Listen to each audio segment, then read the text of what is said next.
Just everyone has these images of Africa, and it's not your fault as Americans. I understand that as Americans, like, you don't know much about South Africa. I've realized this in my time here. You don't know much about Africa as a whole, which is you guys don't know much about anything, but that's not that's not your fault. It's just you guys are so big and America-centric, and you don't get outside images. You don't see anything. In fact, in my time in America, the only thing I've seen of Africa is always those ads. Have you seen those commercials? Those UNICEF ads have you seen those? They're asking you for the money. I hate those ads. They don't even warn you that those things are coming on TV. I'm sitting there enjoying myself, watching comedy shows, and the next thing you know, you just see this horrible village. It's just dirty, and there's old rusting buildings, and these sad black people, and I'm looking, I'm like, ooh, where is that? Cleveland?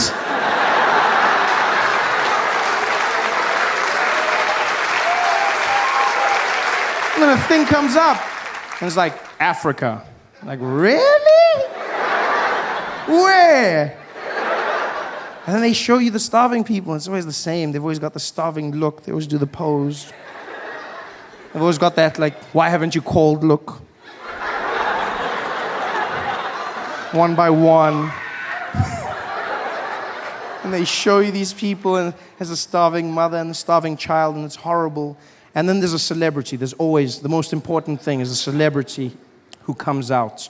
And they speak for them. That way we'll understand. And the one I saw was Penelope Cruz. She was the celebrity. She's beautiful. Oh, and she came out, and the starving mother and child were there, and Penelope came out, and she was next. Well, she wasn't next to them, it was blue screen, but she wanted to be there. She walked out, she pointed, and she was like, this is Africa.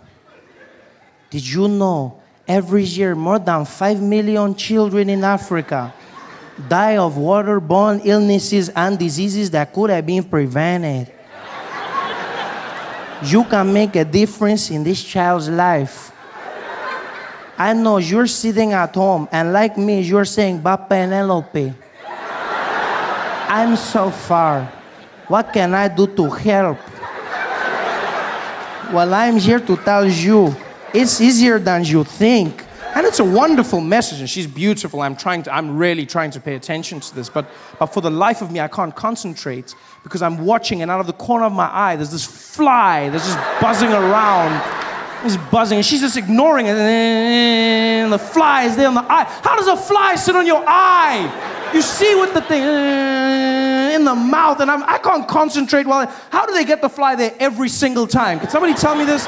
In every ad, in every single ad, the fly is there, and it's always in exactly the same place for the entire ad.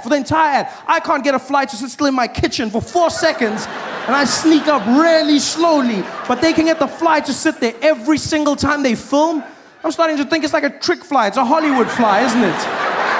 One of those trained creatures from Disney. I know what those guys are capable of. I've seen Lassie.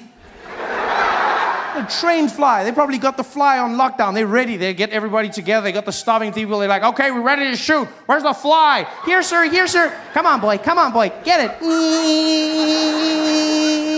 And stay. Action. Did you know every year more than 5 million children are starving?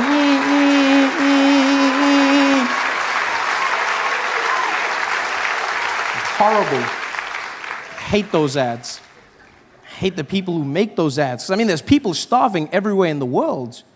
But you can give them a bit of dignity. And I hate the people in those ads as well, because they make Africans look bad. Yeah. And I can say that. You go, oh, but don't hate them, they're starving. No, you know what? I don't care. I really don't. Because people starving everywhere. And I grew up in a black family in Africa. And no matter how poor or hungry we were, we could still do this.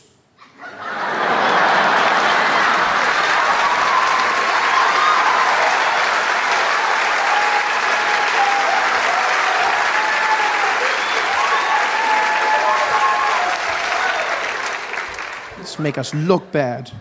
Flies.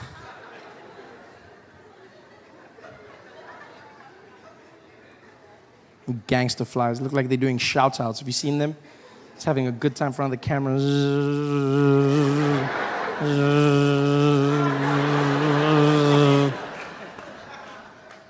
It's the worst thing in the world. But that's all you see out here. That's all you see. Those images of where's the world? We see America, you know. We watch your TV, we see your sitcoms and your news alike. We get everything from Idol all the way to Oprah. We love Oprah. We just, you know, yeah, of course. I mean, especially in South Africa, we love Oprah. We love no, because she gives us a lot of money. So I mean, we just love Oprah. She came out to South Africa and she built a school there. She built a school in South Africa called the Oprah Winfrey Leadership Academy. Spent $50 million building this school. Yeah.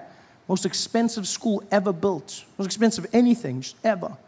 You know, and those children love her. Like when Oprah comes there, they run out screaming, yeah! Oprah! Oprah! Oprah! Oh, yeah! They just love it, you know? This is a big place for her. And then, you know, it's a wonderful school, state-of-the-art technology, brand new computer labs, state-of-the-art facilities, and then she made the mistake of hiring African teachers, which is not the worst thing. It's just she's had a few issues with discipline at the school.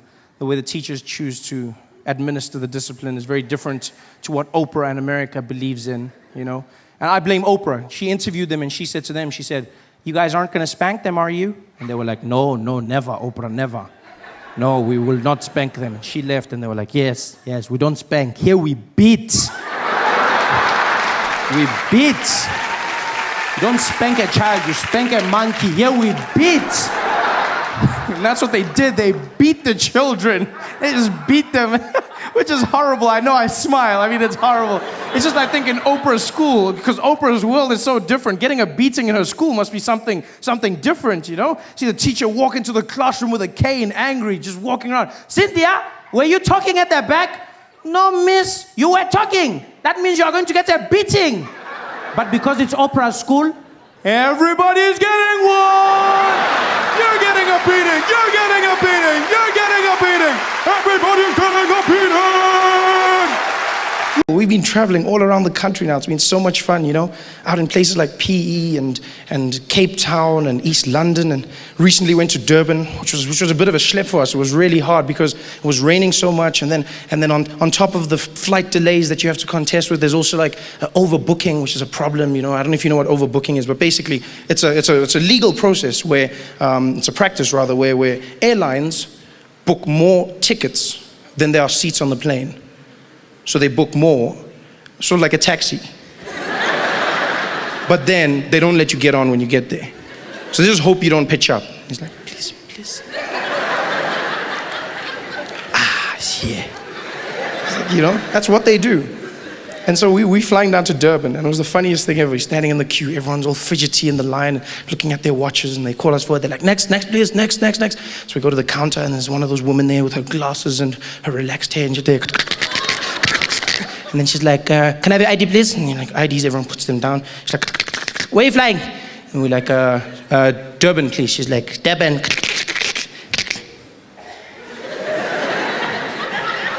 Durban. Yes. Mm-hmm. Are you flying now?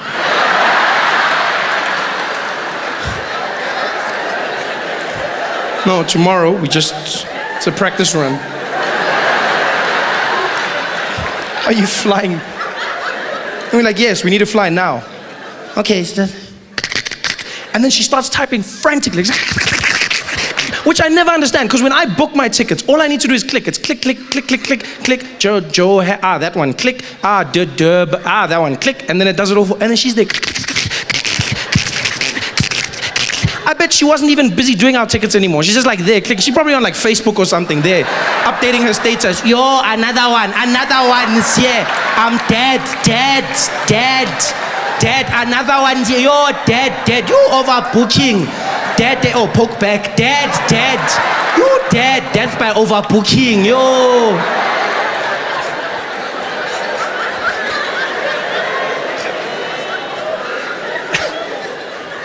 Because of their faux pas, the airline is as kind as to upgrade us on the next flight to business class. They say, "We're sorry about what happened. Here you go, business class." I love business class, you know. You get to go to a special lounge where everyone's very businessy, yes. No, it is, because when you're in business class, you overhear conversations and they sound totally different, you know? You overhear people saying things like, yes, well, the mergers are coming along. I mean, if you look at the companies that are, you know, people walking around, well, I mean, if the numbers are right, then we'll definitely get that stock portfolio going. And you got people walking there, you know, just, no, I'm in the kids of this situation to make sure that all the shareholders are happy, and then we'll present to management, and it's going to be a installment of what, okay, you know, you hear like businessy kind of stuff. Whereas when you're in economy, it's just like a huge group of people. You generally overhear conversations like, I thought you put it in the bag. You said you put it in the bag. What? It was on the table. I asked you to put it more. Why is it not in the bag?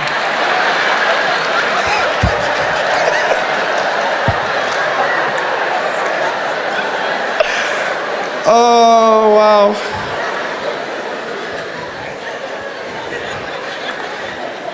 And so we're going through the airports and then we go through security. And I love security in South Africa. It is the most chilled out security you will find anywhere in the world. It is. Like South African security is just like, you know, we work on an honesty system in this country, you know? The security guard, he's there to enforce, but it's more on honesty. It's like, look, it's up to you. This is the honesty place. This is where we all admit to our sins. Come forward. Do you have anything to declare? You know, it's that type of place. Overseas, when you come through customs, it's the craziest thing ever. You got to take off everything. You got to take off your shoes, and you take off your belt, and you can't wear a jacket or a hoodie or a cap or anything. You got to take off your rings and nothing, not even coins in your pocket. Even you got like a big filling, then you're in trouble. Then then they'll be like, then you're like, but it's my teeth. And they're like, well, you're gonna have to do something. You're gonna, you know. And then like colored people are like, excuse me, oh, yeah.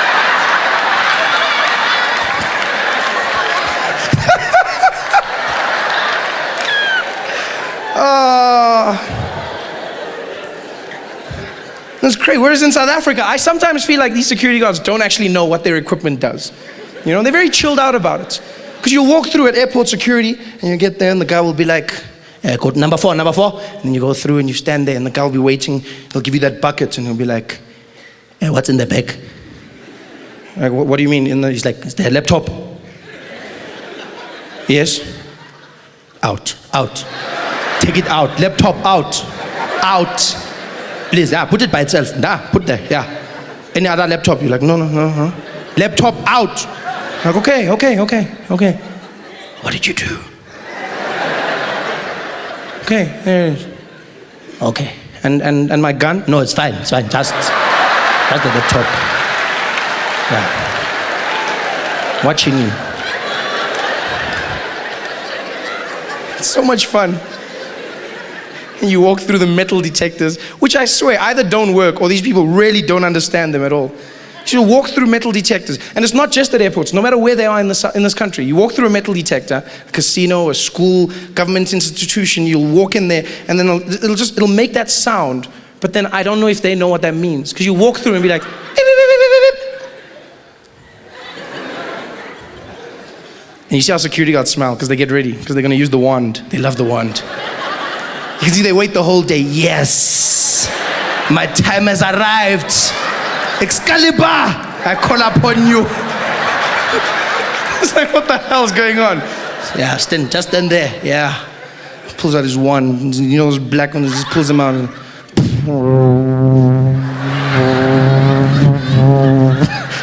Okay, it's not. I'm sorry. I'm just. doesn't really do that. It would be cool if it did though. Although it would be weird.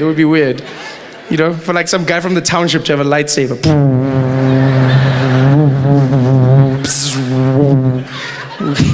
Wouldn't work at all though. It wouldn't.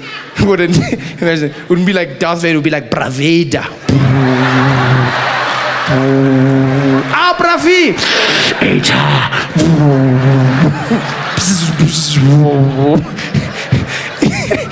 It would have been the worst Star Wars ever if it was in South Africa, wouldn't it? Like the critical point, the moment that made the movie would never happen if it wasn't a township in South Africa. Because which guy from the township would claim a child after that many years? Guy would be like, look. Yes, what is it? No, look there. It's your father.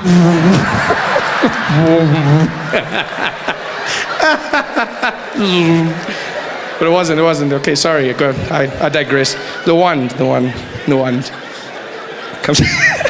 Sorry. Comes out with the wand. And they always do that thing, you know, they go around. And we don't know what it's supposed to do or not, you know.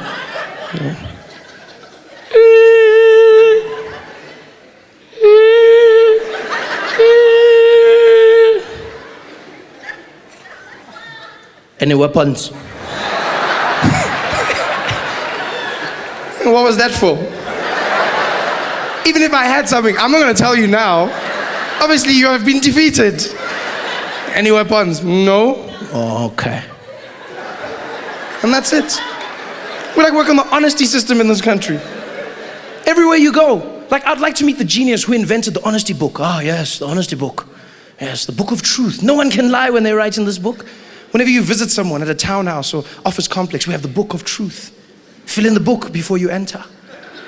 Name. Ah, yes. Surname. Phone number and address. Reason for visit. PVT. We'll just do that. Look at everyone else. PVT, PVT, PVT, PVT. PVT. And once I asked the security guard, I was like, what's the point of this? Why am I filling in this book? He's like, no, it's for security reasons. Says, I figured that much, but what is it about? It's like, it's so that if you can do anything bad inside there, if maybe you can steal or kill someone, then we can find you. Ah, of course. Because I wrote my real name and surname. The honest killer strikes again. It's just ridiculous. I was like, okay, and then I kill someone, and then what are you going to do? It's like, then you sit there, we can just phone you and tell you must come back. When you think about colonization, it is the strangest thing you can think about. Because conquering is one thing. You go to another country, you take what's theirs. You want more. You take the land, you take the resources, you kill the people. That I understand. But colonization, I don't condone, I understand. But colonization is strange because you go there and you don't just take over. You then force the people to become you. That is such a strange concept. When you think about where the British did it, I mean, they did it in Africa, they did it in Asia. And think about in India. Those cultures could not be more diametrically opposed. And out of nowhere, the British just decided to roll up. Imagine what the Indians must have felt like on that day. Minding your own business, walking through a field. Next thing you know, the British showed up on horseback.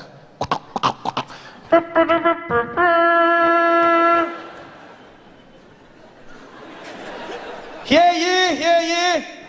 By order of Her Majesty the Queen, we have arrived.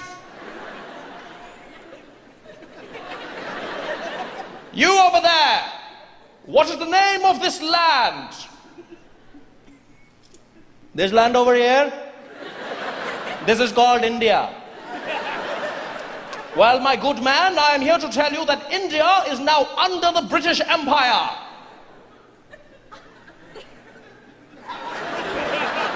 And I'm glad that I can tell you that India is exactly where it was yesterday.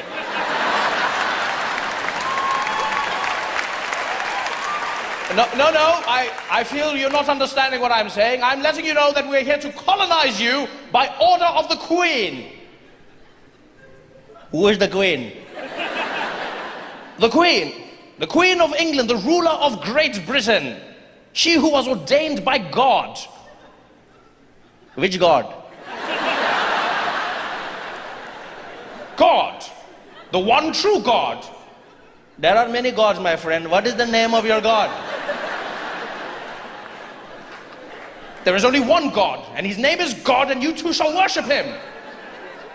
You want me to worship a God, but you don't want to tell me his name? What are you talking about? There are many gods, okay? There is Shiva, there is Lakshmi, there is Hare Krishna, there are many gods. What is the name of your God? His name is God. You don't know the name of your God? It's just God. Is it like mommy or daddy? You want me to worship your God, but you don't want me to tell me his name, huh? How am I going to pray to him? What do I do? Every morning I go to wake up and I pray like, oh dear God, I was hoping that maybe God you could help me. No, sorry, not you, other God. No, other God. No, not wrong God. No, God, I was trying to talk to other. No, you're right. I should have asked for your first name. No, God. No, other God, please. No, God behind that God. No, not you today, God. Other God. You're right. He told me he would know I was talking to, and I don't. No, other God, please. That God on that. No, that God. You. Then I wonder why my prayers are not getting answered, huh?